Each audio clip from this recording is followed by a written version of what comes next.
Thank you, Mr. Chairman.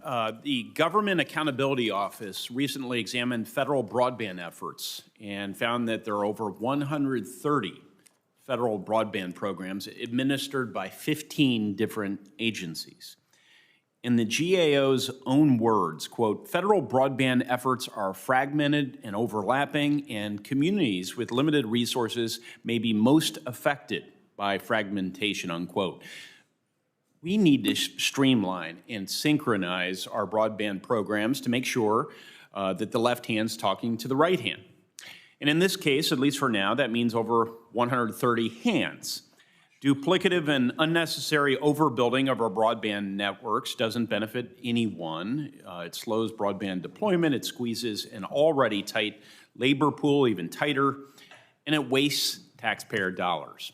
We promised our constituents that the recent unprecedented amount of federal spending on broadband will finally close the digital divide.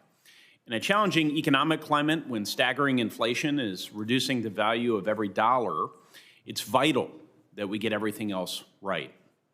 This means streamlining our current programs, using the most accurate broadband maps possible, rolling back unnecessary and burdensome regulations, allowing the free market to operate freely, and accounting for every dollar that goes out the door. For years on end, underserved Hoosiers had been told that we're going to close the digital divide, and it's high time that we make good on that promise. Commissioner Carr, Commissioner Starks, and Ms. Gomez, welcome to the committee. I'd like to ask all three of you for a yes or no answer, please. Should federal broadband efforts that are currently spread across 15 agencies and over 130 programs be streamlined and synchronized? Yes or no, please. Commissioner Carr. Yes, Senator. Thank you. Commissioner Starks. Yes, and I think the interagency aspect for us to actually have and effectuate the policies that are going to help build out everywhere and get broadband everywhere are extremely important right now. Ms. Gomez. Yes, Senator. Thank you. And I appreciate your concise responses. And I'll now give each of you an opportunity, if you have any recommendations to this committee that we might take to help you achieve this goal.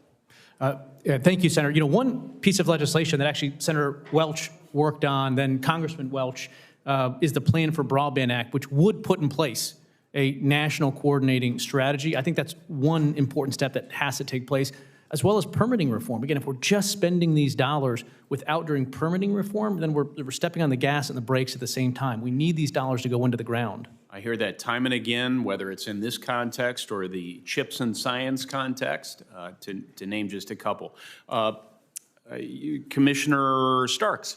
Yes, I agree with my colleague on that. The one thing that I would say also is that Commissioner Carr and I, you also need the right workforce in place in order to build out everywhere. We have a historic amount of build out that's going to be needed. Yeah. And so we need to, in addition to having policies set aside in the right way, we need to make sure the workforce is ready to go. And so that means training. Commissioner Carr and I have had a number of events together. We've long worked on this issue. I think that's an important piece about this as well. I would certainly agree with that.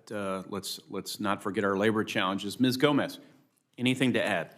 Yes, thank you, Senator. I realize that I am before you as a nominee for the Federal Communications Commission. However, I would like to point out as well the importance of oversight and technical assistance, because all of this funding is going toward mostly to the states, and NTIA has a lot of lessons and guidance that they can provide on effectively overseeing grant programs and on even the workforce discussions that we've had, as well as permitting. So the importance of oversight and technical assistance is also something I would stress. Very important and well received. That's our job as Congress to vigorously oversee our various agencies. So thank you. Staying on this theme of reform, I have a brief amount of time left, but I just want to say I wholeheartedly believe we need to have a robust and bipartisan conversation about universal service reform, and everything should be on the table. Ms. Gomez, what are your thoughts on the current state of universal service? And should Congress take any steps to reform the Universal Service Fund? If so, maybe you can indicate what specific steps you would recommend or endorse. Thank you, Senator. The Universal Service Fund program is very important. It's important for connectivity, it's important for our schools and libraries, it's important for rural health care, it's important for students. So protecting program integrity is important. And if confirmed, I would love to work with you in this committee on addressing ways to ensure that we can protect the program going forward. Thank you. I'll look forward to doing so should you be confirmed. Commissioner Carr, anything to add as it relates to the steps Congress might take to effectively reform the Universal Service Fund? One idea that I've talked about a lot recently actually has to do with inspector generals, which is to say potentially codifying a requirement that the FCC consult with the IG on the front end of all of these initiatives and actually put in our decisional document, here's the 8 recommendations that the IG had to protect against waste, fraud, and abuse. Hopefully we agree with all of them, but if we don't, we can explain why that is. I know our chair has done that before, but there's no obligation to. And in fact, maybe that's a better requirement just across the board for all agencies, is to codify that requirement to consult with IGs and put their recommendations up front in the decisional document. Noted. Internalized. Poised for action. That's excellent. Thank you all.